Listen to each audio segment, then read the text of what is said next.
صراط الذين أنعمت عليهم غير المغضوب عليهم ولا الضالين آمين. بسم الله الرحمن الرحيم. Just introduce to Allah. Ya Allah, Ya Rasul, Muhaiyadeen. May Allah guide us. This afternoon at 2:45, we're interviewing our brother Abdul Rahman, for a member of the Bawa Muhaiyaddeen Fellowship. Abdul Rahman, thank you for allowing me to interview you today. The interview will be, we will ask you just a few general questions, so relax and let flow whatever you need to share with us today. One of the questions that I wanted to ask you is, how were you drawn to the fellowship? What were your experiences that brought you to the Bawa Muhaiyaddeen Fellowship? Where did you originally live before coming to Philadelphia, Pennsylvania? Well, I was born and raised in Iowa, went to college in Iowa, and became a Lutheran pastor with education here in Mount Airy in Philadelphia for 3 years. And I was a missionary for a year and a half in Puerto Rico. Then I had a parish in North Philadelphia. And I spent a lot of time on the streets in people's houses, and I was so overwhelmed with poverty and the concerns people had, the suffering that I saw, injustices that I saw, that over a period of about 4 years, I really lost my faith in God. I was one time officiating at a funeral for a friend of mine in the Virgin Islands, and as I threw the dirt on the casket, I said to myself in my own heart, I said, there isn't any God. How can a loving God allow people to suffer? And eventually I left the ministry. I left with a very good record. We did a lot of good work. And then I began teaching and urban education experience. And at one time, I heard about Bawa Muhaiyaddeen through Mitch Gilbert, who was the president, one of the presidents of the fellowship. And I was living in North Philadelphia at the time, and I was so overwhelmed with the WDS presentations. Mitch Gilbert would come on for 4 minutes of straight wisdom 8 times a day. And whenever he came on, we were all in awe, because he was giving us truth like we'd never heard it before. Just incredibly crystallized 4 minutes of packed wisdom. Now at that time, we were all raised with this relative understanding of science, that everything was relative. There wasn't any truth. Everybody made up their own truth. But here was a voice out of the wilderness talking about truth like I had never heard it before. And I was mesmerized. So after wandering about 4 years in darkness, I heard from a friend of mine about Bawa, but mainly I heard about Mitch Gilbert. And Mitch Gilbert made a lot of sense to me. So I came to the fellowship, and I really tuned into what he was saying. Bawa, I didn't understand. When he would mention God, I would think to myself wisdom or truth, but I wasn't really paying so much attention to him as I was to Mitch Gilbert. He really made it plain to me. And then Bawa, too, after a period of time, started breaking it down as to why people suffered. Well, once I saw there was such a thing as justice, that suffering is created basically by the people themselves, and that there is such a thing as justice even after the death of a person, I was really open. My heart was opened up to accept the understanding of God and his presence. And then when I saw Bawa do some of the miracles that I had been preaching about that Jesus did, I was really moved. I would see healings. I would see him control the elements. One time we were sitting on the porch here, and this is before the porch was enclosed. It was a Sunday night, and it started raining. And I was sitting on the railing, and I remember saying to myself, boy, if the wind comes up, I'm going to be the first one to get wet. At that point, Bawa said, let's ask God to stop the rain so we can continue with our business. And within a minute, the rain stopped. Oh, wow. And then another experience I had along the same order, a friend of mine, best friend at the time, had a 15-year-old daughter, and she was going blind in one eye, and the doctors couldn't operate. So he brought her to Bawa, and Bawa looked at her and described the tumor wrapped around the optic nerve in her left eye. And that's why they couldn't operate. They couldn't separate the tumor from the optic nerve. Well, within 2 weeks, that tumor was completely gone. Now, I saw a lot of things like that. And that's what Jesus did. And I've never, the whole understanding of being a healer or a holy man who could just look at you and describe events in your life, it just blew my mind. That's so interesting how it affected you, how you understood, you saw, got clarity on suffering. Oh yes, absolutely. And now, what have you done since becoming a full-fledged member of the fellowship, having a clearer understanding of God? Now, what have you done? Were there duties, or are you affiliated with? Well, of course, I had been teaching for 30.8 years in the Philadelphia school system. I retired in 1999, and in around 2002, I was offered the principalship of Al-Aqsa Islamic Academy, and I've been there almost 9 years now. So that's been my principal duty. Here in the fellowship, we started a newsletter in August of 1996, and have been putting it out regularly about 3 times a year. We're here every Sunday, we've done dishes, we do duty, whatever is needed around here, and encourage as many people as possible to believe in God, to help as many people as we can, basically. I think that's really beautiful. At this point, what would you like to see as the legacy in the future? Where do you see yourself with the fellowship? What would you like to see the fellowship? Well, I continue to put the newsletter together, or a few of us put the newsletter together, and we hope that'll continue about 3 times a year.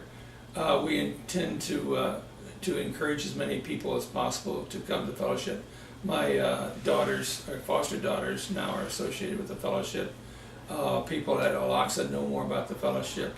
I think also we've been a nice representative to show that Islam and the Sufi understanding is compatible and complementary, and there shouldn't be any antagonism between the two understandings there.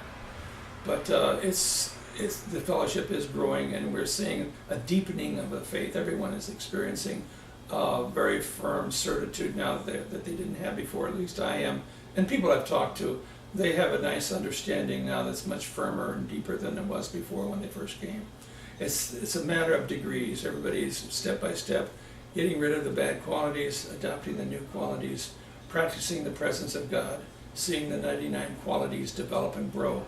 As I've many times talked to my students about the garden that they have in their heart, the more they practice the qualities of God, the more fragrant their heart becomes, using the metaphor of a garden.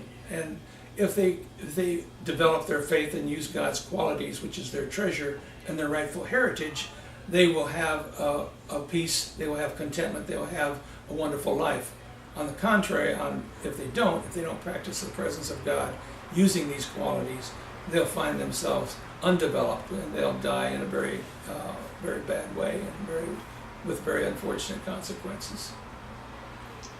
I have one last question to ask you, just to make sure that we covered everything. Is there anything that you wanted to share? Anything else, perhaps, that I didn't ask you that you would like to share? Well, one thing that comes to mind is that people have commented many times, in my presence anyway, of how comfortable they feel at the fellowship and how nice people are.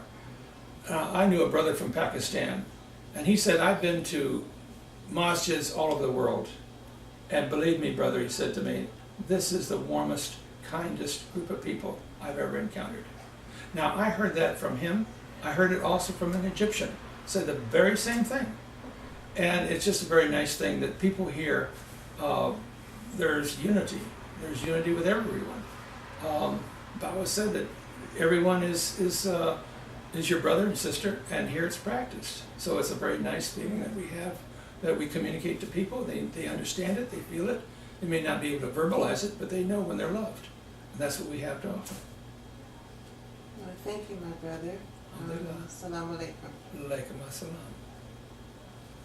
11 minutes. Okay. Want to ask another question?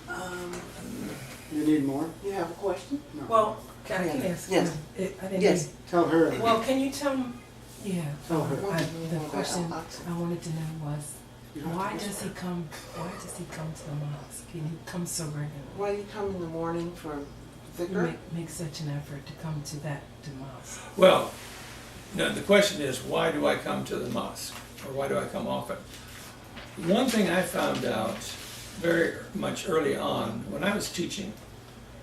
Now I met Bawa in '76. The mosque was built, well, I was coming to the fellowship even when he suggested we come in the morning at 4:30. I found out very early on that it made a radical difference whether I prayed here or I didn't pray here and get up. The difference is night and day. As a teacher, I would find if I had prayed, I would go through the day smoothly. If I didn't pray, well, maybe a day or two could go by and I wouldn't notice the difference so dramatically, but after a day or two, dramatically, I would start paying attention to things that happened in the classroom that normally I wouldn't think about.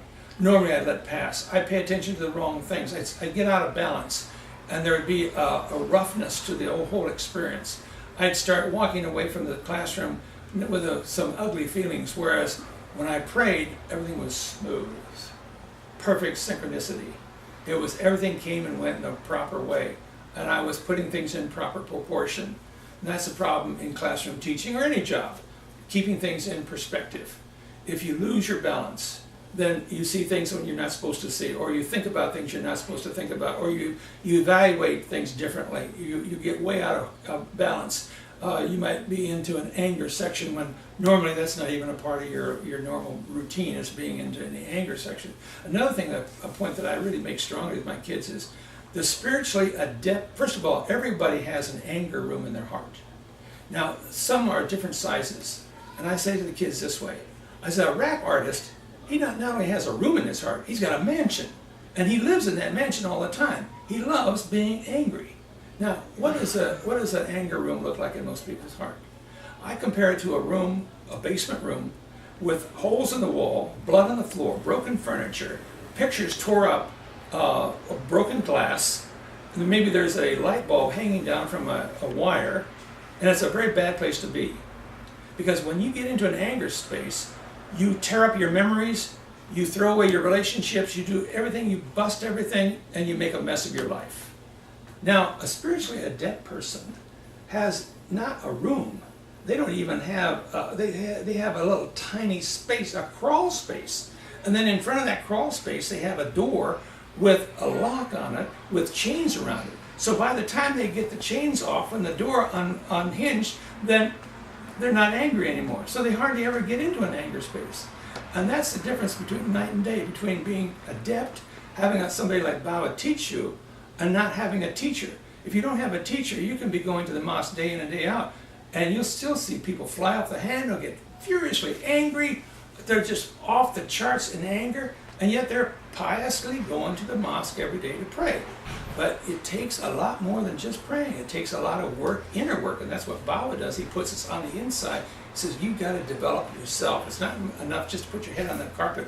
You've got to develop those qualities inside, detach yourself from the anger, detach yourself from those things that are bothering you, learn to get into yourself and correct your weaknesses. And when you do that over a period of time, your anger room shrinks way down until there's hardly even a crawl space. Alhamdulillah. Thank you very much. Alhamdulillah.